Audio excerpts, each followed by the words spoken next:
Chronicle academy के YouTube channel के एक अन्य एपिसोड में आप सबों का स्वागत है।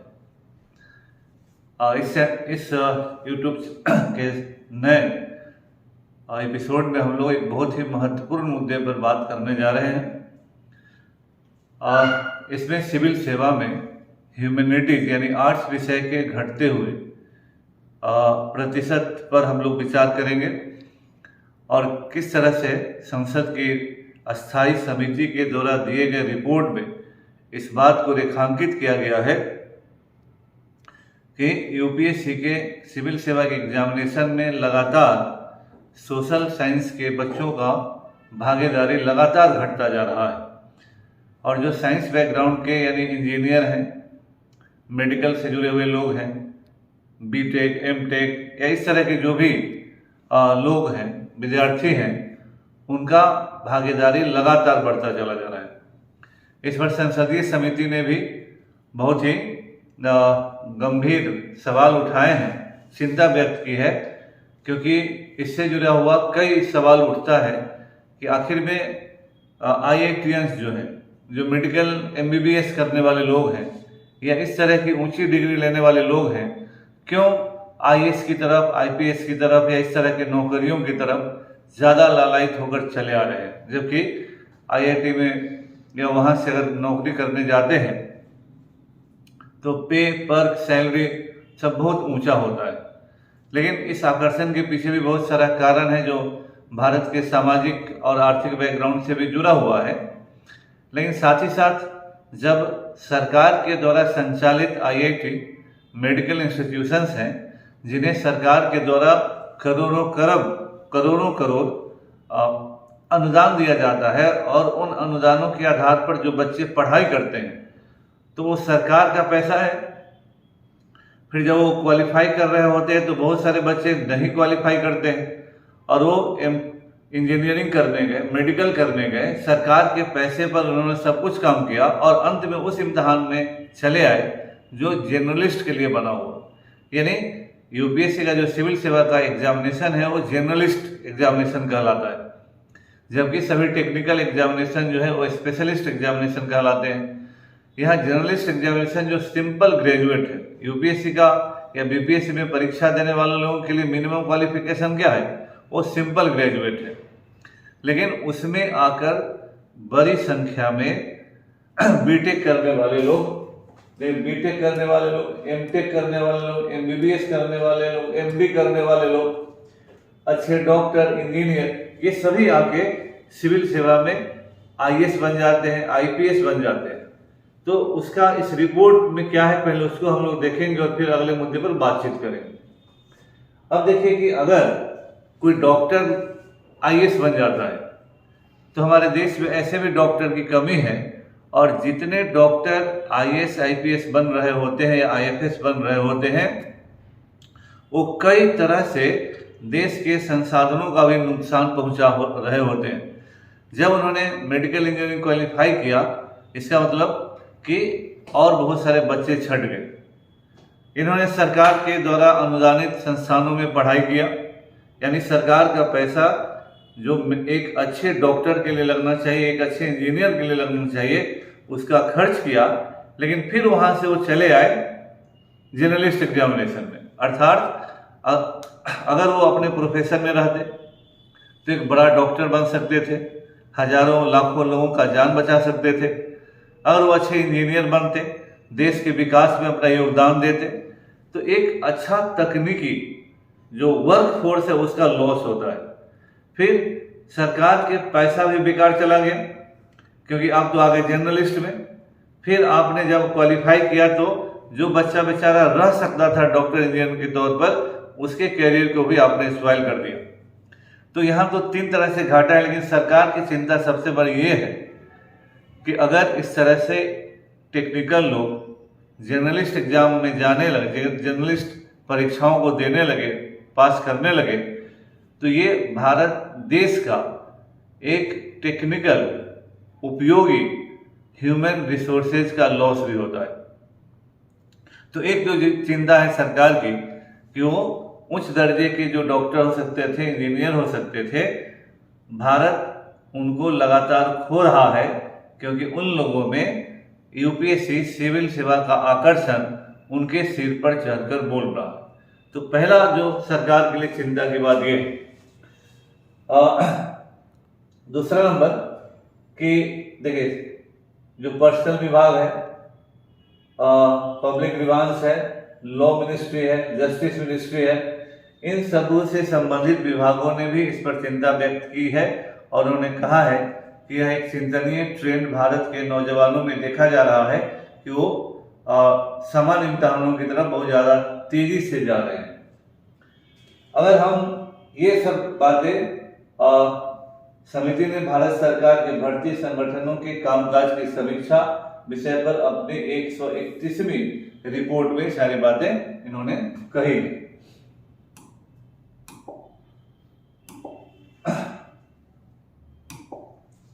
अब हम देखते हैं जो फैक्चुअल बातें हैं।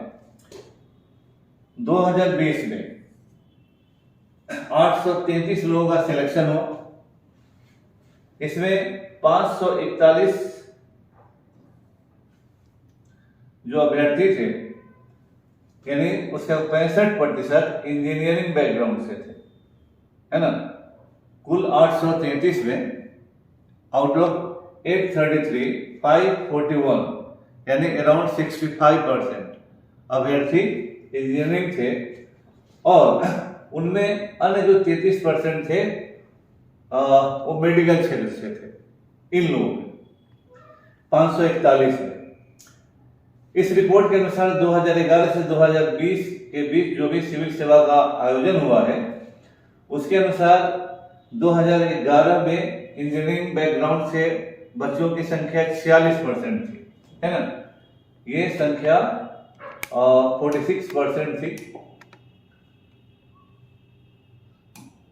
और 2020 में यह बढ़ के 65% हो गया। यानी 2001 में 46% था 11 में, और 2020 में ये बढ़ के 65% हो गया। और मेडिकल बैकग्राउंड से बच्चों की संख्या जो घटी है, उसका प्रतिशत घटा है। 2011 में मेडिकल बैकग्राउंड से 14% बच्चे यूपीएससी दे रहे थे, सफल हो रहे थे, तो 2020 में ये 4% हो गया है। इसमें थोड़ा घटा। ह्यूमैनिटी यानी जिसको आप सिंपल शब्दों में आर्ट्स के स्टूडेंट कहते हैं, सिंपल ग्रेजुएट जिनको कहते हैं, या जो आर्ट्स के विषय लेकर जो ग्रेजुएट होते हैं, उसमें उम्मीदवारों का जो प्रतिशत है वो 23% से 28% के बीच घूमता रहा। यानी मिनिमम 23%, मैक्सिमम 28%, है ना। तो आर्ट्स बैकग्राउंड के बच्चों का जो प्रतिशत है 23 से 28 के बीच में ही घूमता रहा है। इसका अपवाद एक बार केवल है 2012, जब ह्यूमैनिटीज के 40% विद्यार्थी पास किए थे। मतलब 2012 में 40% सफल सिविल सेवकों में ह्यूमैनिटीज के स्टूडेंट्स थे। 2020 में ह्यूमैनिटीज से जुड़े हुए 23% लोग ही पास किए थे, और 2011 में यह प्रतिशत 27 था। तो जहां आर्ट्स विषय को लेकर सिविल सेवा पास करने वाले विद्यार्थियों की संख्या 23 से 28% के बीच घूमती रही है, वहीं कभी कभी एक्सेप्शन 40% गया है। लेकिन साइंस बैकग्राउंड, टेक्निकल बैकग्राउंड से जो विद्यार्थी सफल हो रहे हैं, उनकी संख्या 70, मतलब इंजीनियर और मेडिकल वाले को जोड़ दिया जाए तो 70% को क्रॉस कर रहा होता है। तो इतने सारे बच्चे जो मेडिकल, टेक्निकल, इंजीनियरिंग, इन सब बैकग्राउंड से आ रहे हैं, इस रिपोर्ट में उस बात पर चिंता व्यक्त की गई है।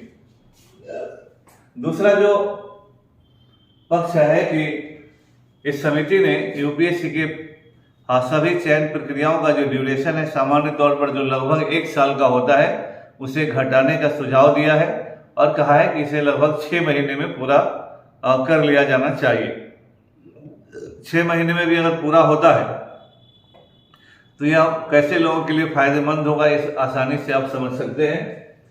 इसके अलावा सिविल सेवा को जो एक और दूसरा पक्ष है, ये इम्तिहान से जुड़ा हुआ नहीं है, लेकिन उसका पक्ष जरूर है जो आम आदमी को भी आज कंसर्न देता है कि सिविल सर्विसेज में जो क्वालिफाई करने वाले लोग होते हैं, जो आईएएस बनते हैं, कलेक्टर बनते हैं, एसपी बनते हैं या विभिन्न उत्तरदायी पदों पर रहते हैं, वो सरकार के सामने जनता का चेहरा होते हैं, सरकार का जनता के सामने चेहरा होते हैं। जब हम लोग का देश आज़ाद हो रहा था तो उस समय जवाहरलाल नेहरू ने ये सुझाव दिया था कि इस ब्यूरोक्रेसी को समाप्त कर दिया जाए, क्योंकि यह ब्यूरोक्रेसी अंग्रेजों के द्वारा स्थापित ब्यूरोक्रेसी है जो जनता के शोषण का एक माध्यम रही है। आज भी सोशियोलॉजिस्टों और ये बात माना जाता है कि आज का जो ब्यूरोक्रेट है वो आधुनिक जमींदार है। जनता के साथ उनका ट्रीटमेंट जो होता है वो एक बॉस की तरह होता है, एक जमींदार की तरह होता है, एक शासक की तरह होता है। कहने को वो सेवक है, सर्वेंट है, लेकिन वो रूलर की तरह व्यवहार करते हैं। ये एक्सपीरियंस आमतौर पर भारत में सभी लोगों को होता होगा। जब वो किसी एसपी के सामने जाते होंगे, किसी कलेक्टर के सामने जाते होंगे, और शायद ही कोई ऐसा एसपी कलेक्टर होता होगा जो आम आदमी के साथ सहूलियत के साथ, मानवीयता के साथ उनसे बातचीत करे। पावर जब दिमाग पर चढ़ता है तो आदमी अपना आपा निश्चित रूप से खोता है। सिविल सेवा में जो मोर और लेस जो अनुभव है वो इसी के आसपास दर्शाता है। इस बात से सरकार भी चिंतित है, क्योंकि यह अंग्रेजों का शासन नहीं है, यह विदेशियों का शासन नहीं है। भारत में लोकतंत्र है, लोकतंत्र जनता के लिए होता है, और सिविल सर्विसेज के माध्यम से, ब्यूरोक्रेसी के माध्यम से अभी हम लोग कानून के फंदे में, उन्हें ब्रिटिश कालीन कानूनों के फंदे में अटके हुए हैं, और अभी के भी ब्यूरोक्रेट्स उसी हैंगओवर में जी रहे हैं जहां वो अपने आप को भगवान समझते हैं। तो इस रिपोर्ट में यह भी कहा गया है कि उन्हें इस तरह का प्रशिक्षण दिया जाए जो किसी भी मुद्दे के प्रति अधिक मानवीय और सहानुभूतिपूर्ण दृष्टिकोण विकसित करे, है ना। और सिविल सेवा को कठिन कानून व्यवस्था की स्थितियों में काम करने की ट्रेनिंग देनी चाहिए। यानी जब रिपोर्ट में कहा जा रहा है कि उन्हें मानवीय और सहानुभूतिपूर्ण रवैया रखना चाहिए, तो ये समझने की बात है कि उनका रवैया अभी तक आम जनता के प्रति क्या रहा है और कैसा रहता है। इसलिए ये लोकतांत्रिक व्यवस्था में जरूरी है कि सब परिवर्तन हो। तो अभी इस मुद्दे का जो सबसे महत्वपूर्ण हमारे लिए मुद्दा है कि टेक्निकल बैकग्राउंड के लोग सिविल सेवा में डोमिनेट कर रहे हैं। सिविल सेवा में जो तकनीकी पृष्ठभूमि के बच्चों का सिलेक्शन लगातार बढ़ रहा है और ह्यूमैनिटीज के बच्चों का जो प्रतिशत लगातार घट रहा है, इसे और भी अच्छे स्थिति तरह से समझने के लिए हम लोगों को यूपीएससी में 2011 और 2013 में जो सिलेबस में परिवर्तन हुआ उसको एक क्विक रिव्यू हम लोग देखते हैं।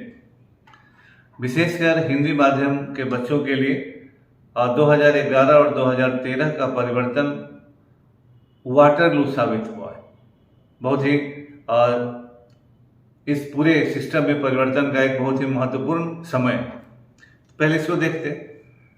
2011 से पहले तक सिविल सेवा में कोई निगेटिव मार्किंग नहीं था, पहला नंबर। और 2011 से पहले तक प्रीलिम्स में एक पेपर जनरल स्टडीज था 150 नंबर का, और दूसरा ऑप्शनल पेपर था 300 नंबर का। तो कुल 450 नंबर पर प्रीलिम्स में क्वालिफाई करना होता था। 150 नंबर में निश्चित रूप से कुछ मिनिमम मार्क्स निर्धारित हुआ करता था जो हर साल बदलते रहता था। तो अगर आप जीएस में कम भी नंबर लाते हैं और ऑप्शनल पेपर में अच्छा नंबर लाते हैं तो आप प्रीलिम्स क्वालिफाई कर जाते थे। यह और उस समय प्रोपोर्शनल में जितने लोग आईपीएल होंगे, जितना रिजल्ट होगा उसका एक परसेंटेज निकाल लिया जाता था।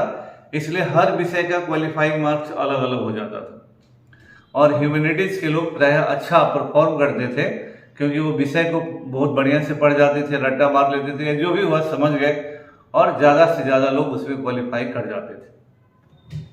अब इसको अगर देखा जाए तो 2011 से पहले तक हिंदी माध्यम और ह्यूमैनिटीज वाले दे वर परफॉर्मिंग वेरी वेल, और उनके लिए आसान था कि अगर जीएस थोड़ा कमजोर भी है तो ऑप्शनल के सहारे हिंदी वाले भी और ह्यूमैनिटीज वाले भी ज़्यादा से ज़्यादा लोग क्वालिफाई करते थे, निगेटिव मार्किंग नहीं था। तो कुल क्वालिफाई करने वालों में हिंदी माध्यम के बच्चों का परसेंटेज 40 से 46% रहता था प्रीलिम्स में। मतलब हिंदी माध्यम के बच्चे जो प्राय हिंदी माध्यम में है तो प्राय वो ह्यूमैनिटीज के ही होंगे, नॉर्मली यही माना जाता है, एक्सेप्शन की बात नहीं करता। तो हिंदी माध्यम के बच्चे 46% प्रीलिम्स में क्वालिफाई कर रहे हैं। अब जो 2011 में परिवर्तन हुआ तो 2011 से 13 तक क्या था कि जीएस और सी सेट मिलाकर रिजल्ट होता था, निगेटिव मार्किंग इंट्रोड्यूस हुआ। अब सी सेट में मैथ, इंग्लिश और रीजनिंग होता है। यहाँ मैथ्स है, इंग्लिश है और reasoning. Maths, English, reasoning bank की तरह नहीं है, एसएससी की तरह नहीं है जैसे अंग्रेजी है। तो अंग्रेजी में केवल और केवल कॉम्प्रिहेंशन है। 80 सवाल सी सेट में होता है, तो कभी कभी 28-30 सवाल अंग्रेजी के कॉम्प्रिहेंशन से है। पहले 2 सवाल हुआ करता था एक कॉम्प्रिहेंशन से, आज के समय में तो 1 सवाल आता है कॉम्प्रिहेंशन से। तो एक कॉम्प्रिहेंशन को आप कितने मिनट में बना पाइएगा? यहाँ 80 सवाल के लिए आपको निश्चित रूप से 120 मिनट जरूर दिया गया है, लेकिन यही बैंक वगैरह में 0.36 सेकेंड्स होता है एक सवाल के लिए। तो स्वाभाविक है कि यहाँ सवाल बनाने के लिए आपको ज़्यादा समय है। लेकिन इन सी सेट का जो सवाल है वो ज़्यादा से ज़्यादा कौन बनाएगा? वो ज़्यादा से ज़्यादा इंजीनियर बनाएंगे, ज़्यादा से ज़्यादा MBBS किए हुए लोग बनाएंगे, या पुनः जो तकनीकी पृष्ठभूमि से आए हुए स्टूडेंट हैं वही सी सेट में ज़्यादा सवाल बनाएंगे। इसलिए शुरुआत में केवल और केवल हिंदी वाले लोग पूरी तरह से परीक्षा से बाहर होने लगे और पुनः प्रीलिम्स में ही तकनीकी बैकग्राउंड के लोग पूरी तरह भर गए। उस समय प्रीलिम्स में 10% भी हिंदी माध्यम के बच्चे नहीं क्वालिफाई कर रहे थे, और 10% में भी वही लोग थे जो बड़े बड़े विश्वविद्यालयों से बहुत हाई डिग्री लिए हुए थे या उनकी जिनकी पढ़ाई का पृष्ठभूमि बहुत ऊंचा था। तो वही लोग थे, रूरल बैकग्राउंड के लोग सीधे क्लीन बोल्ड हो रहे थे इस जमाने में। फिर जैसा आप जानते हैं हंगामा हुआ कि हाँ भाई सी सेट को क्वालिफाइंग करो और इसको हिंदी कर दो, अंग्रेजी में ही केवल नहीं, इसका हिंदी भी होना चाहिए। इससे भी आप जान लीजिए कि हिंदी माध्यम के बच्चों का कोई फायदा नहीं हुआ, क्योंकि सी सेट का जो हिंदीकरण है वो सीधे गूगल उसको हिंदी करता है। अगर अंग्रेजी का शब्दशः हिंदी हो जाता है तो शुद्ध हिंदी समझना भी सबके बस की बात नहीं होती। और इसके बावजूद सी सेट को हिंदी में क्वेश्चन पेपर देने के बावजूद हिंदी माध्यम के बच्चों का कोई कल्याण नहीं हुआ, अभी तक उस तरह का कल्याण नहीं है। और अगर हिंदी माध्यम का कल्याण नहीं है, इस कारण ह्यूमैनिटीज के का परफॉर्मेंस बहुत नीचे जा रहा है। और संसद की जो अस्थायी समिति ने रिपोर्ट दिया है उसका पूरा रिपोर्ट तो मैंने नहीं पढ़ा है, लेकिन जितना हाईलाइट किया गया है तो वहाँ यह भी देखा जाना चाहिए कि सीसेट का पेपर जिस तरह से आ रहा है, भले वो क्वालिफाइंग है, वह क्वालिफाइंग भी हिंदी माध्यम के लिए बहुत बड़ा गड्ढा साबित हो रहा है। वहीं पर लोग फेल कर जा रहे हैं। तो जो अगर सीसेट क्वालिफाइंग है, जब इसी में फेल कर गए तो जीएस की कॉपी नहीं देखी जाएगी, तो जीएस की कॉपी उन्हीं लोगों की देखी जाएगी जो सीसेट पास कर रहे हैं, और फिर दोनों को मिलाया जाए। तो अभी भी अगर ह्यूमैनिटीज में बच्चों का प्रतिशत घट रहा है तो उसका सबसे बड़ा कारण है कि हिंदी माध्यम के बच्चों का पास करने का प्रतिशत प्रीलिम्स में ही उसमें भारी कमी आई है। और उसमें ज़्यादा परिवर्तन की बात होनी चाहिए कि ह्यूमैनिटीज के और विशेषकर हिंदी माध्यम के बच्चे सिविल सेवा में ज़्यादा से ज़्यादा कैसे सेलेक्ट हों, क्योंकि वर्तमान जो मॉडल है प्रीलिम्स का, हम मेंस का भी बात करेंगे, वर्तमान मॉडल जो है वो अंग्रेजी माध्यम के बच्चों के लिए फायदेमंद है। टेक्निकल जो ये कह रहे हैं लोग 65% जो क्वालिफाई कर रहे हैं +70 जा रहा है, तो उनके लिए ही यह it is meant for them, उनके लिए फायदेमंद है। ये तो ह्यूमैनिटीज के लिए गला काटने वाला है, हिंदी माध्यम के लिए मर्डर कर रहा है ये प्रोसेस। तो सरकार को उस मुद्दे पर भी सोचना चाहिए कि हिंदी माध्यम के बच्चे किस तरह से क्वालिफाई करें। 2013 में मुख्य परीक्षा में एक बदलाव आया, लेकिन 2013 से पहले क्या होता था? 2013 से पहले हिंदी और अंग्रेजी ये दोनों क्वालिफाई होता था। 300 नंबर का ये आज भी है।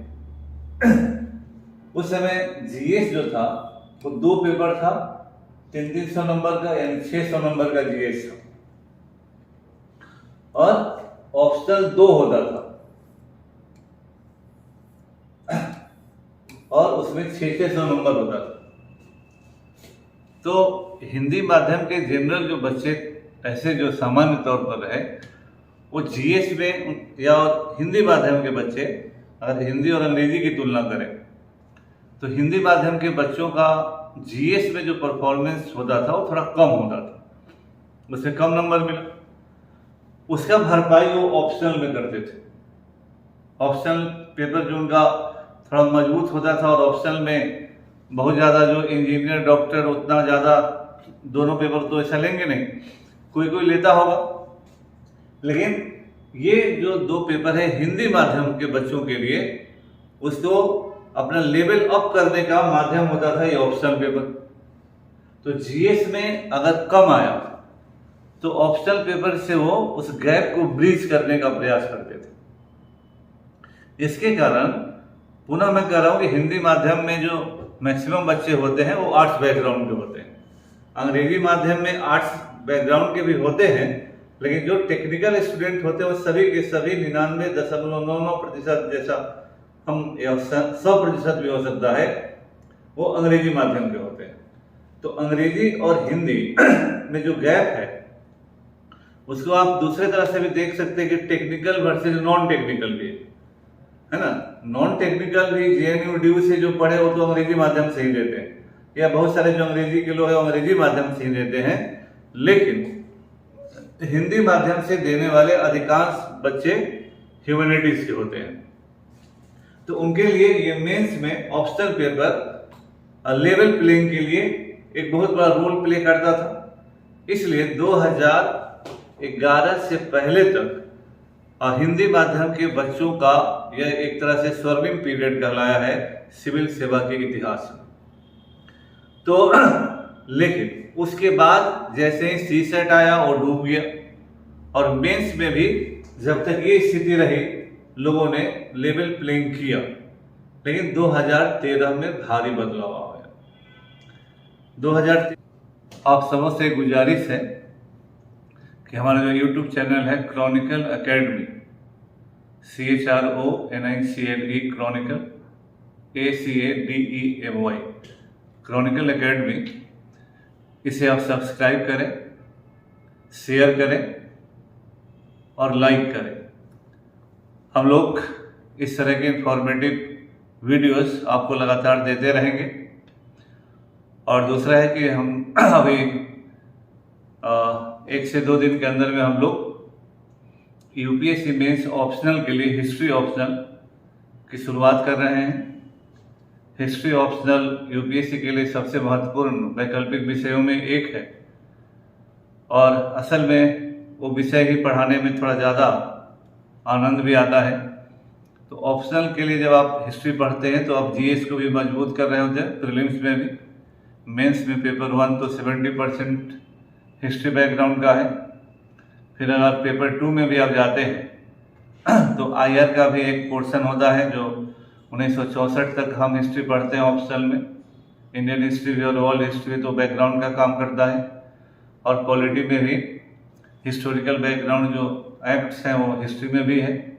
इकोनॉमी में भी हम लोग 1964 तक जब पढ़ते हैं भारत का इतिहास, तो नेहरूवियन इकोनॉमी बैकग्राउंड हमको वहाँ से मिलता है।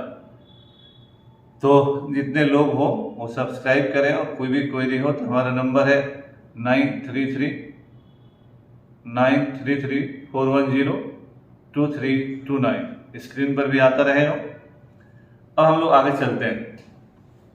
2013 में जो बदलाव हुआ उसमें सबसे पहले इंग्लिश 100 नंबर का रखा गया था क्वालिफाइंग, लेकिन बहुत हल्ला हंगामा जब हुआ तो उसे हटा दिया गया और पुराना हिंदी और अंग्रेजी को ही क्वालिफाइंग रखा गया। नंबर 300 ही आज भी है।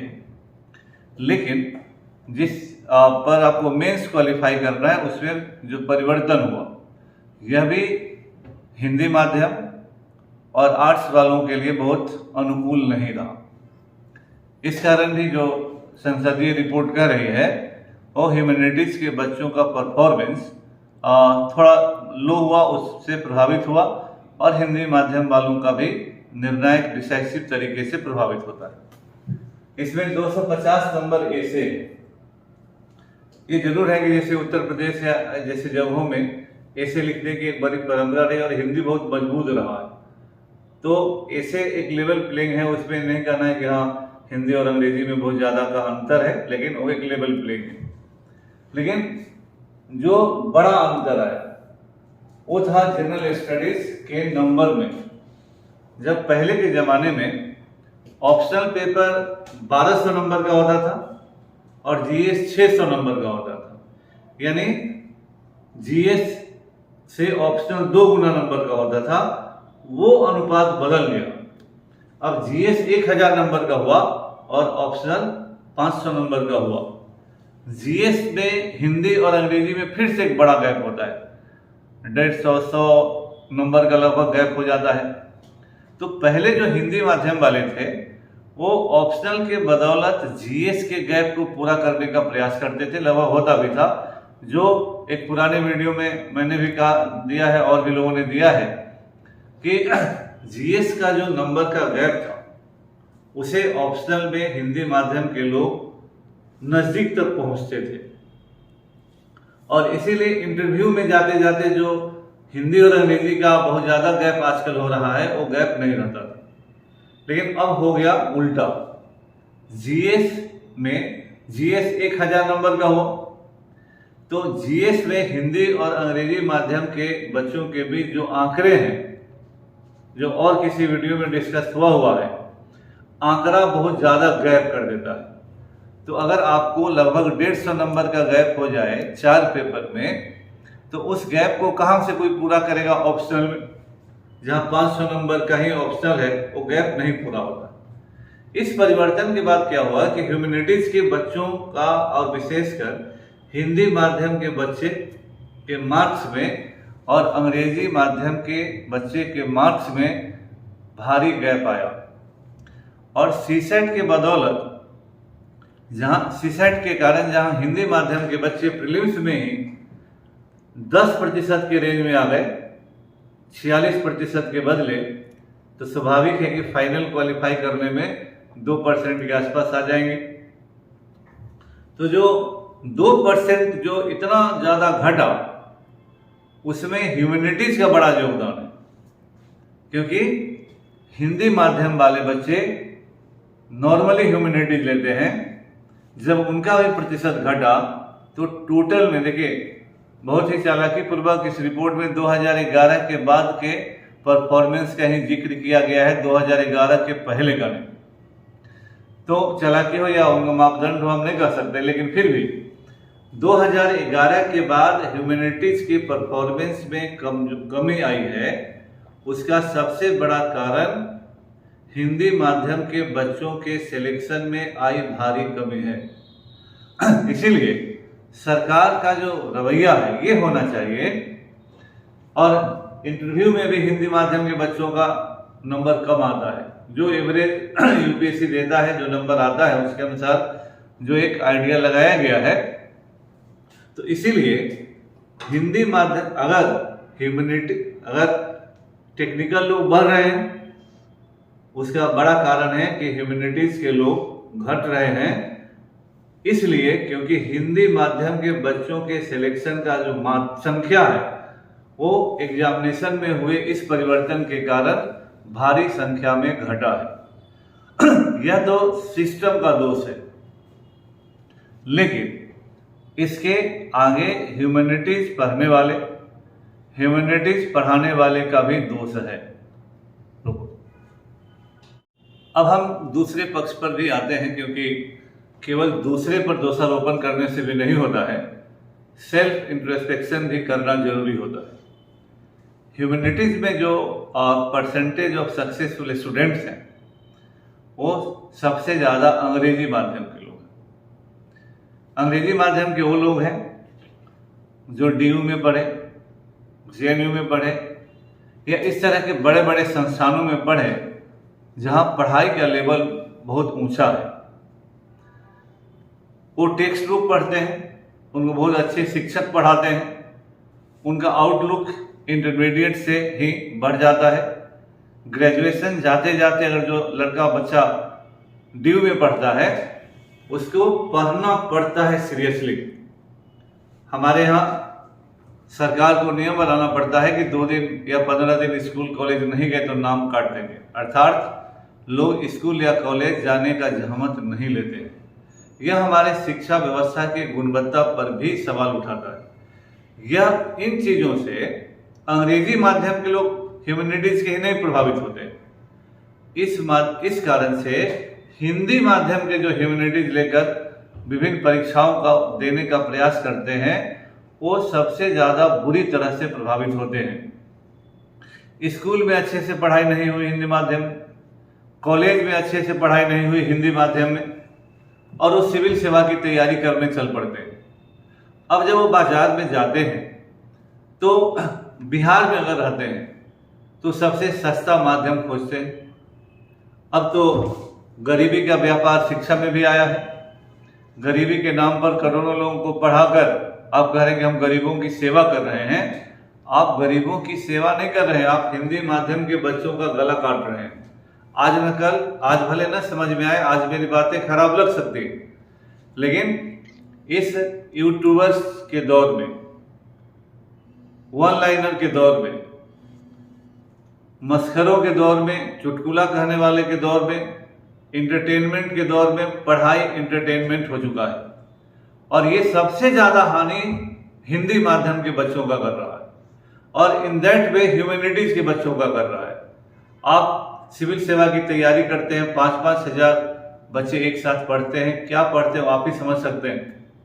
आप अखबार नहीं पढ़ते हैं, और योजना जैसी मैगजीन नहीं पढ़ते हैं, विज्ञान प्रगति जैसी मैगजीन नहीं पढ़ते हैं, फ्रंट लाइन जैसे स्टैंडर्ड लेवल नहीं पढ़ते हैं, अखबारों का अच्छा अध्ययन नहीं करते हैं, आप टेक्स्ट बुक नहीं पढ़ते हैं, और आप समझ रहे हैं कि गेस्ट पेपर टाइप का किताब पढ़ के, चौराहों पर बिकने वाले किताबों पढ़ के सिविल सेवा कर जाएंगे।